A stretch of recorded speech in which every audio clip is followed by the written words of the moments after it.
Language. I know you are super excited. I created this along with all of these wonderful people, and thanks for helping me. So let's get started.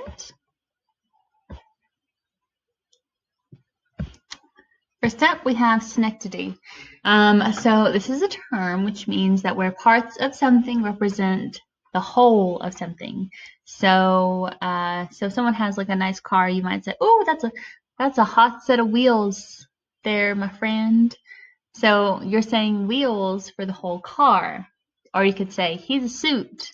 Really, you're saying he's a businessman, or call someone like glasses, you're really calling them nerdy, or something like that. Or you can say we've got boots on the ground, like a captain or something might say that. We've got boots on the ground. What you're really saying is we've got soldiers on the ground. So you're representing the soldiers just by one part of them. Some people call every like carbonated drink a Coke, even though it might be a Sprite or Pepsi. We do that a lot in the South. Now, give me a Coke. And then you say, what do you want? and then they say they want a Sprite or a Mountain Dew. So that would also be an example. Next up, we have an oxymoron, and it is a figure of speech in which two opposites are joined. So you may have heard, you've got to be cruel to be kind, cruel kindness. You know, you got to be mean to someone sometimes to maybe teach them a lesson in the long run. Living death. So you could say you look like living death. Maybe they look really bad or really ill. That's an oxymoron. An open secret, so a secret that everyone knows. An open secret, that is an example. Seriously funny. That's seriously funny. So it can't be both serious and funny at the same time. So that's an oxymoron. Or you can say awfully pretty or ugly pretty. Like those like dogs that are so ugly they're pretty. It's like that, like an ugly pretty. So that is oxymoron. So two opposites that are joined together to make kind of a new meaning. Next, we have an inversion. So this is inverting normal word order in a sentence or phrase. So instead of saying, shouts the policeman, this is getting back to active and passive voice, but we're not going to get into that. This is shouts the policeman instead of the policeman shouted. So you can say soldier strong. So where you're placing the adjective after the noun instead of before, like you would say a strong soldier if it was just like a normal sentence. So you're normally inverting like a normal series of events. Like an active voice, like we talked about, you would say Bob threw the ball. Bob does the action, which is throw. And here you could say threw the ball did Bob. You sound a bit like Yoda from Star Wars, but it is also useful in poetry to get across some sort of poetic expression. You don't want to be too on the nose in poetry, and it helps if you have a rhyme scheme and things of that nature. Next, we're going to have zeugma. This is using a word to modify two words in two different ways, using one word to link two thoughts. So this word is Greek for bonding or yoking, so it means like to put together. So John lost his coat and his temper. Yes, he did. John lost both his coat and his temper. John lost both of these things. And the next one, histories make men wise, poets witty, the mathematics subtle, natural philosophy deep, moral grave, logic and rhetoric, able to contend. So they're all talking about history, what make men wise. So histories make men wise. Poetry or poets make men witty. Mathematics make men subtle. Philosophy makes men deep.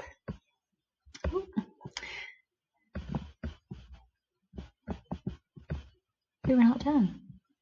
Logic and rhetoric make men able to contend. So they're all talking about men. It's all featuring around men and what each of these sort of branches of academics can do for men and what they do to men. So it's all focusing on that. So it's yoking. It's putting all of these things together. Anaphora. So this is the deliberate repetition of the first part of a sentence in order to achieve an artistic effect. So Winston Churchill was an instrumental figure in both of the world wars.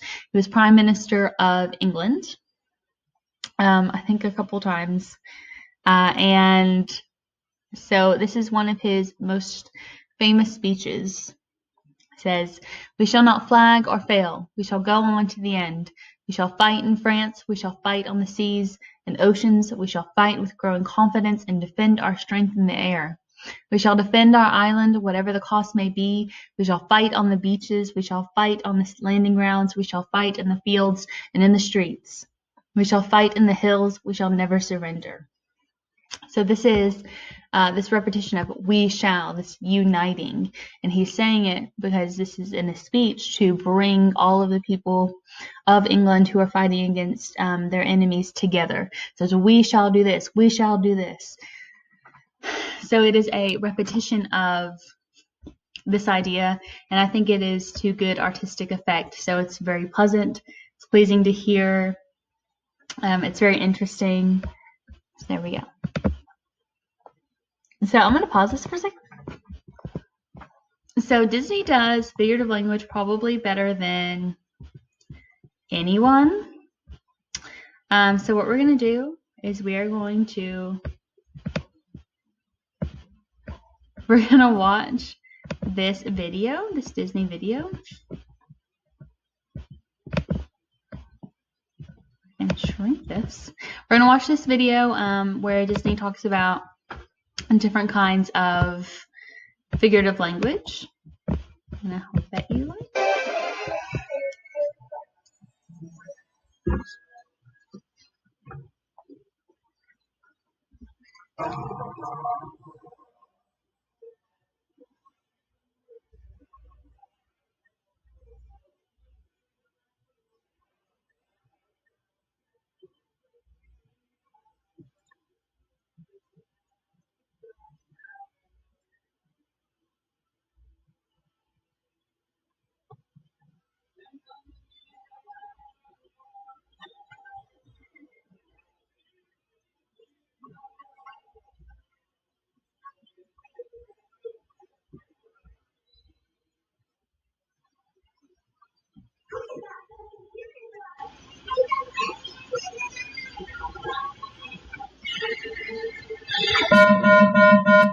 Miss Shaw and Miss Morehouse, please come to the office. Miss Shaw and Miss Morehouse.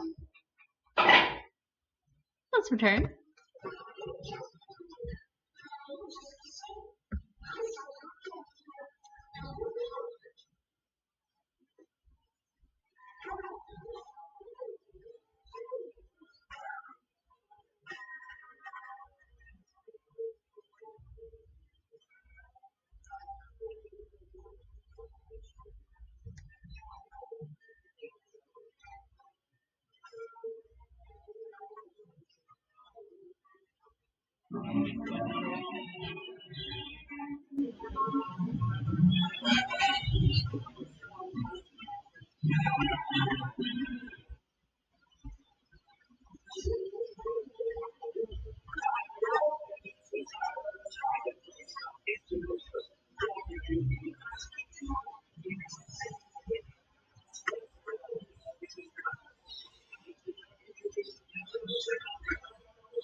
Okay, there we go. And I'm going to link another one near this PowerPoint so you can see really, there's me doing stuff.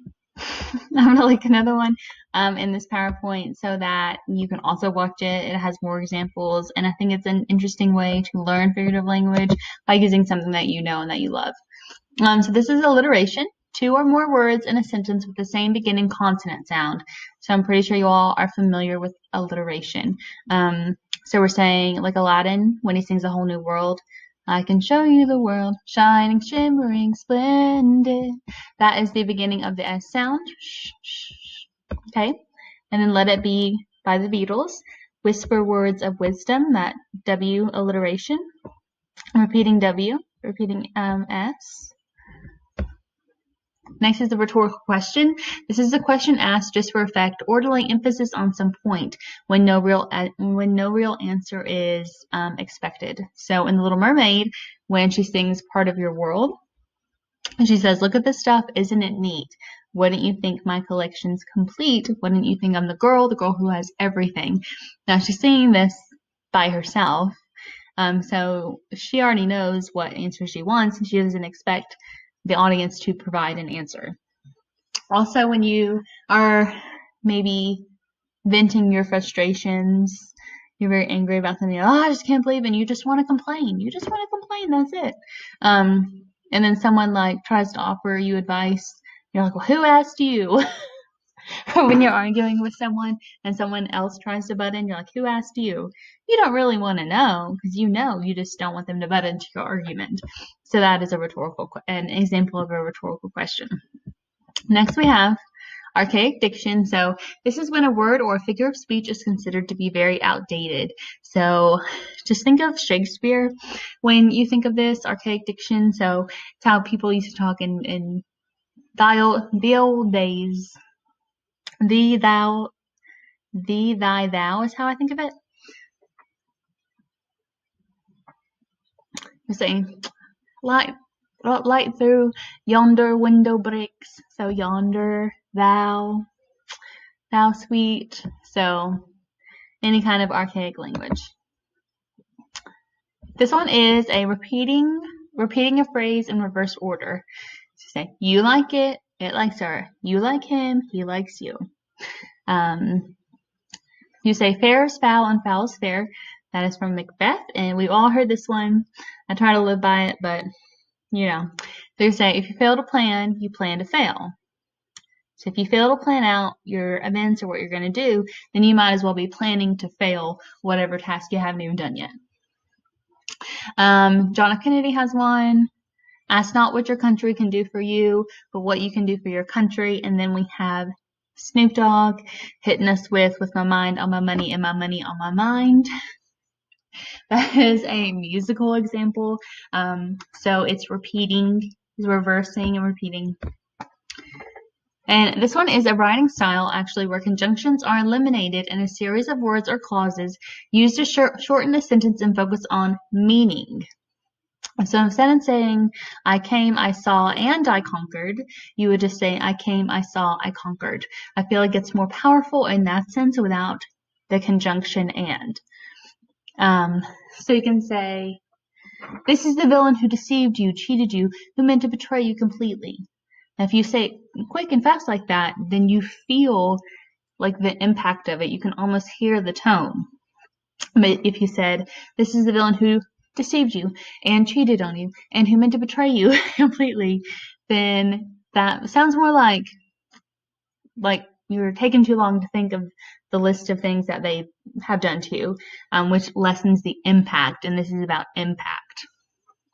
And also, and there was a song by Ariana Grande called 7 Rings, and if you say, I want it, I got it, I want it, I got it, you don't say, I want it and I got it, I want it and I got it. So her cutting out the conjunction is emphasizing her wealth. It is emphasizing the immediacy. So she wants it, she gets it right then. She doesn't even have to wait for conjunction. So it's really like pushing the tone and the music and the beat, and it's not throwing it off. And all literature, all writing, all poetry is just music. Next is allusion. Allusion is a brief or indirect reference to a person, place, thing, or idea of historical, cultural, literary, or political significance. So an example of this is in Your Love by Nicki Minaj. She says, I mean, he was Adam, I think I was Eve, but my vision ends with an apple on the tree. So this is clearly a biblical reference.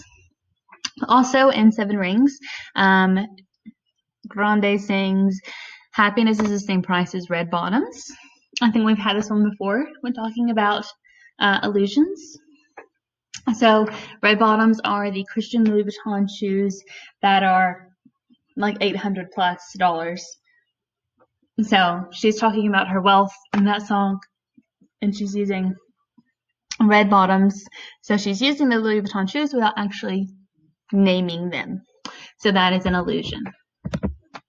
And that is it. I hope that you have a firmer grasp on some of the figurative language that we'll be using this year. So it'll be very useful. Thank you.